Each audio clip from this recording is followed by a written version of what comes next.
Hello बच्चों, let's read the given question. The question says we need to state the theorems of parallel axis and perpendicular axis. We need to also illustrate their application with one example each. So let's first try to write the statement of the two theorems. First is parallel axis and second is perpendicular. So as a key concept, we need to understand about the concept of moment of inertia and moment of inertia अगर हमें different axes के about निकालना हो तो we go for using this parallel axes and perpendicular axes theorem. तो अगर हम बात करें पैरेलल एक्सेस थ्योरम की, पहले पैरेलल एक्सेस थ्योरम, ठीक. तो यहाँ पे हम देख सकते हैं कि statement we can right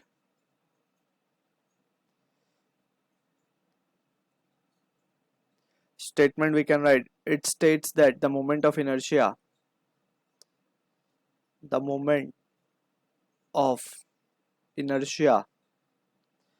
about of a body about any axis of a body about any axis is equals to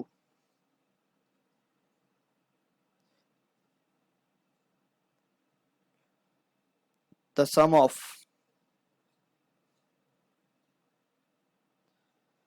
its moment of inertia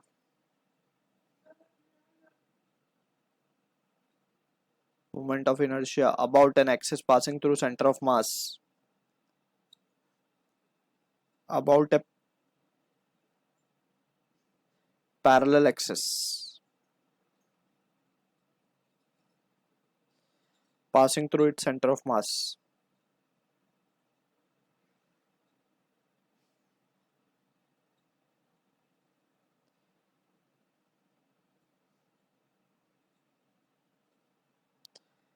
And the product of its mass and the square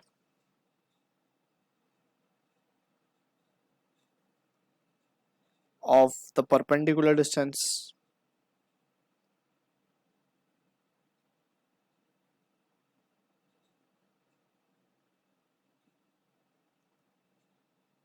between the two parallel axes.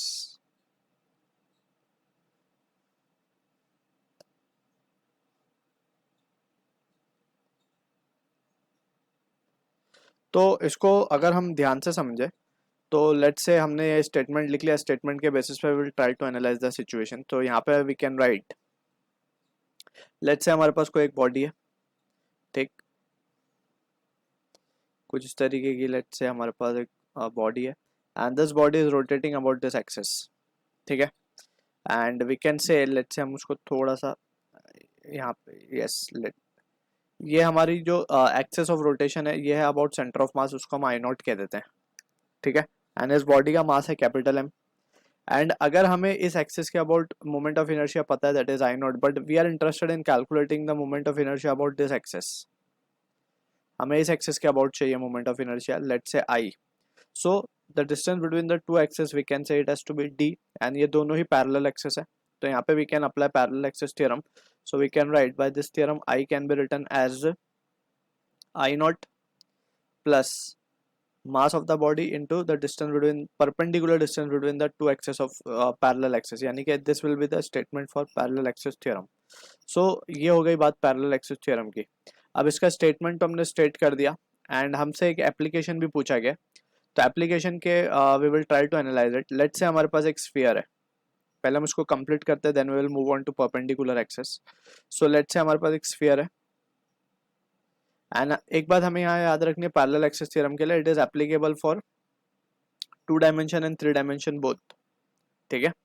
तो यहाँ पे we are considering a case of a sphere जो कि एक solid sphere है and it is rotating about the axis जो कि पास हो रहा है सेंटर ऑफ मास से. अब हमें पता है इसका जो मोमेंट ऑफ इनर्शिया लिखा जाएगा, it is given by the expression, हम आई नॉट कह देते हैं, 2/5 mr².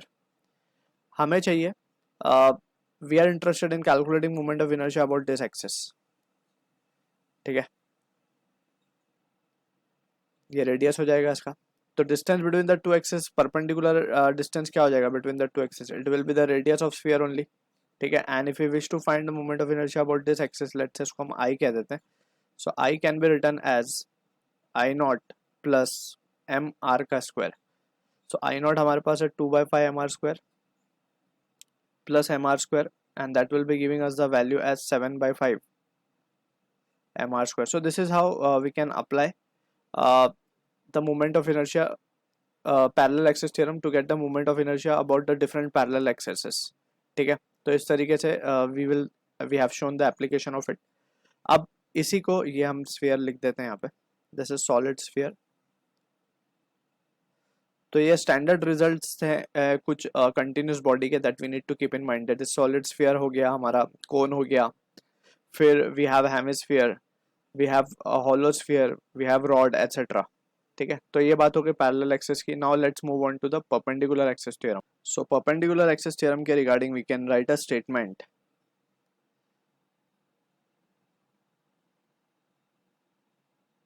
Perpendicular axis theorem. ठीक है,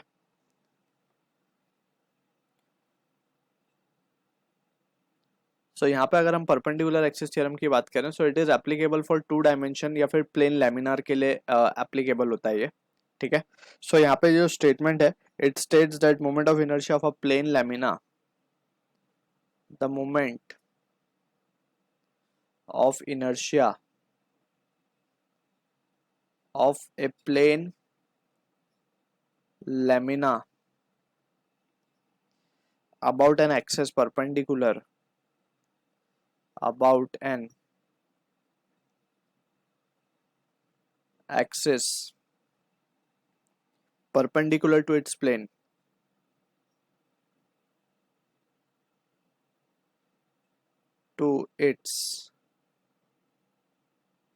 plane is equals to the sum is equal to the sum of its moment of inertia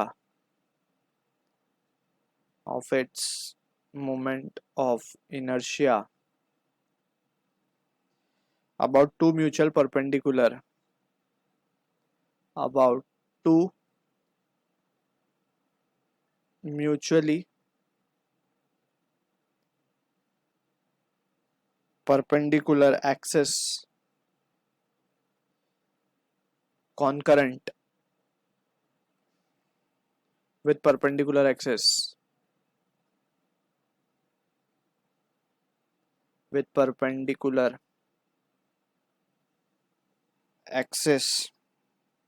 and lying in the same plane. Perpendicular axis and lying in the plane of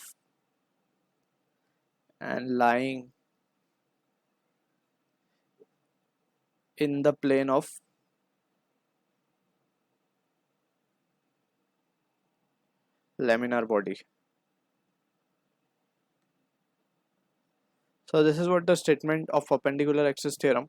अब इसी को अगर हम carefully analyze करें, so let's suppose we have a plane laminar, कुछ इस तरीके से एक प्लेन लैमिना है हमारे पास. ठीक है, एंड ये है हमारा the moment of inertia of a plane lamina about an axis perpendicular to its plane. ये है वो perpendicular axis to the plane. Let's say इसके अबाउट जो मोमेंट ऑफ इनर्शिया हम लिख देते हैं I Z is equals to the sum of its moment of inertia about two mutual perpendicular concurrent.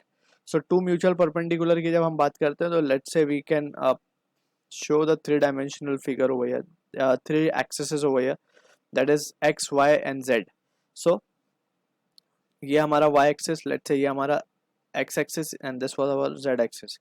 So moment of inertia about z, ये तीनों ही concurrent है क्योंकि emerge कर रहे हैं एक ही point पे, and also we can see के म्यूचुअली परपेंडिकुलर भी हैं ये. ठीक है, तो इसके अबाउट जो मोमेंट ऑफ इनर्शिया हम लिखेंगे वो होगा आई वाई, इसके अबाउट जो लिखेंगे हम वो होगा आई एक्स, इसके अबाउट जो होगा वो होगा आई जेड.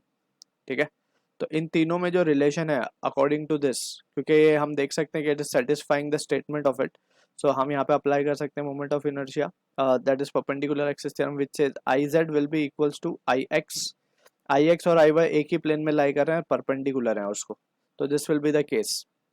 ठीक है ना, ये फॉर्मूले मीन्स एक्सप्रेशन है फॉर परपेंडिकुलर एक्सिस थ्योरम. अब इसका अगर हम एप्लीकेशन देखें, सो लेट्स से जैसे हमने डिस्कस किया it is applicable for 2 dimensional case. तो let's suppose we have a disc, यह डिस्क है हमारे पास। अब डिस्क के परपेंडिकुलर एक्सिस के अबाउट अगर हम मोमेंट ऑफ इनर्शिया लिखें which is perpendicular to its plane and passing through centre of mass, so ये लिख देंगे हम I nought will be equals to, या फिर इसको हम आई जेड कह देते हैं, is equals to M are square by two, where M is the mass of disc, R is the radius of it.